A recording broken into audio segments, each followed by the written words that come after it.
అరచేత పెంచాను చెల్లిని, ఈ అరుదైన బంగారు తల్లిని.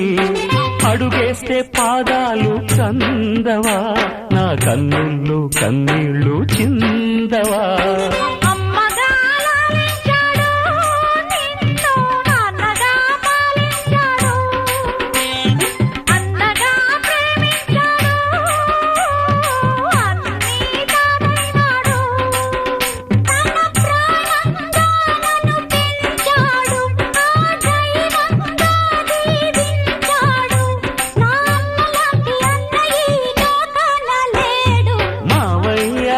పిలుపు మా ఇంట ముద్దులకు